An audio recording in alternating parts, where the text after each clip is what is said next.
Welcome back, physics aficionados, to the Physics Tutor, your go-to destination for demystifying the intricacies of the physical world. For newcomers, thrilled to have you join our quest for simplicity and clarity in the fascinating realm of physics. In this channel, we believe in keeping things as simple as possible and straightforward. This video is about the fascinating world of resistor networks, when multiple resistors are connected in certain ways, and we're exploring the concept of symmetry in solving complex problems. Whether you're gearing up for finals or just love a good challenge, this one's for you. Let me start by asking you a quick question that is related to a resistor itself and its application. Why do we care about the resistor and its networks? If you know what to answer already, that's great. And now you can skip the video to the second part, or about the resistor networks and symmetry. If not, or if you need a quick review, I can summarize it before I dive into the main topic so that it would be easier for you to understand the physics concept as well as the possible applications. Let's get started. A resistor is an essential circuit element, usually a two-terminal device. The main function of resistors in a circuit is to control the flow of current to other components. Another important thing is that resistors work differently when they are connected in series or in parallel. More specifically, the equivalent resistance of two or more resistors in a series will be just the algebraic sum of their individuals, while in parallel, the inverse of the equivalent resistance of two or more resistors connected in parallel is the algebraic sum of the inverses of the individual resistances. For the numerical calculations, you can substitute the resistors R1, R2, and R3 by 1 ohm, 2 ohms, and 3 ohms, respectively, and calculate their equivalent or total resistances.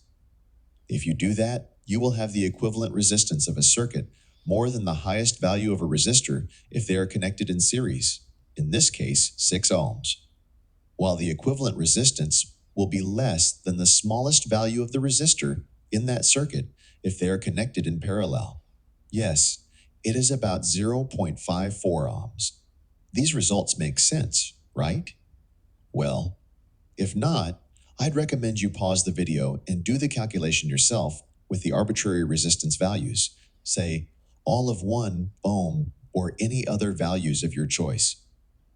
And that should help you visualize how the resistance would change in different combinations. Now with this, I assume you know how the resistor works. Not just as an individual resistor, but also in a series, in parallel, and or in any mixed combinations. Based on the same physics concept, we can analyze the complex resistors network that can be used for different applications as needed. That said, understanding symmetry can be a game changer when dealing with complex resistor networks. Symmetry simplifies problems, making them more manageable and elegant. I'll also explain what symmetry means in the context of circuits. It is now the time for the fun part, applying symmetry to common resistor configurations. For this, let's look at /use scenarios like the cuboid, as you can see here, where each edge has any resistancers can be equal to any magnitude. Through symmetry, we'll find efficient ways to determine equivalent resistances. More specifically, the resistance between points D and F, that is the resistance between two opposing corners. Did you find the problem interesting? Well, I am not trying to scare you or anything by saying this, but please note that it can be sometimes a daunting problem, especially if we use the straight traditional circuit analysis. This is because it requires writing and solving multiple mesh equations, and there are always possible making mistakes. However, with the symmetry approach, it should be way easier and less time-consuming. I will show you all the necessary calculations, step by step, including problem-solving strategies. As you know, a cube has 6 faces, 8 vertices, and 12 edges. Right? Thus, it contains 12 resistors in total along the straight edges, when there are no resistors along the diagonal. From the figure, and based on the reflection symmetry, that is along the diagonal of a cube, e.g. we can say R1, R4, and R8 are in parallel, red color shaded region, and similarly, RE6, R9, and R10 are in parallel. See the blue color shaded bottom part.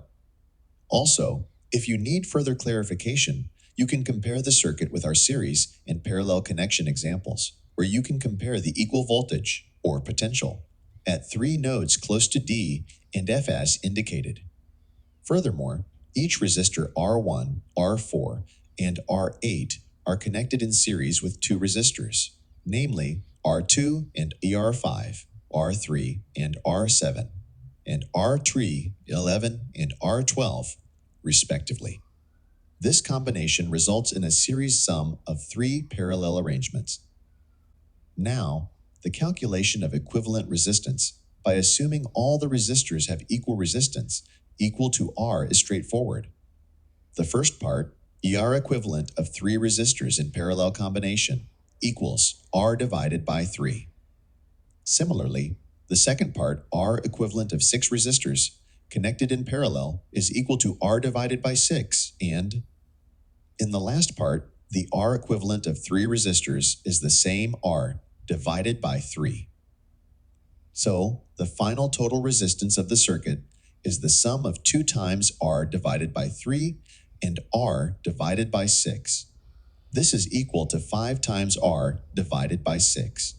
Now, if you substitute R equals 1 ohm arbitrarily, then R total equals to 0.83, which is less than 1.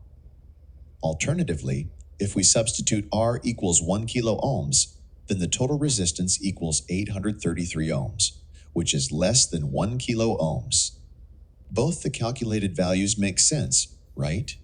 Before we wrap up, I also wanted to say that you can always use Kirchhoff's current and/or voltage laws to solve a similar problem if you prefer. Also, you can measure the resistance across an edge, face diagonal, or body diagonal experimentally by using the digital multimeter and confirm your theoretically calculated results. The values you measure will of course be close to the ones calculated here for the body diagonal. And remember, practice makes perfect, so give those problems a try on your own. Best of luck with your upcoming finals, and as always, keep exploring the wonders of physics. If you found this video helpful, give it a thumbs up, share it with your friends, and don't forget to subscribe for more physics insights and exam prep tips. Your support means the world to me, and it keeps this channel going. And lastly, I want to say, if you have burning questions or topics you'd like me to tackle, feel free to let me know in the comments below. Until next time, happy studying.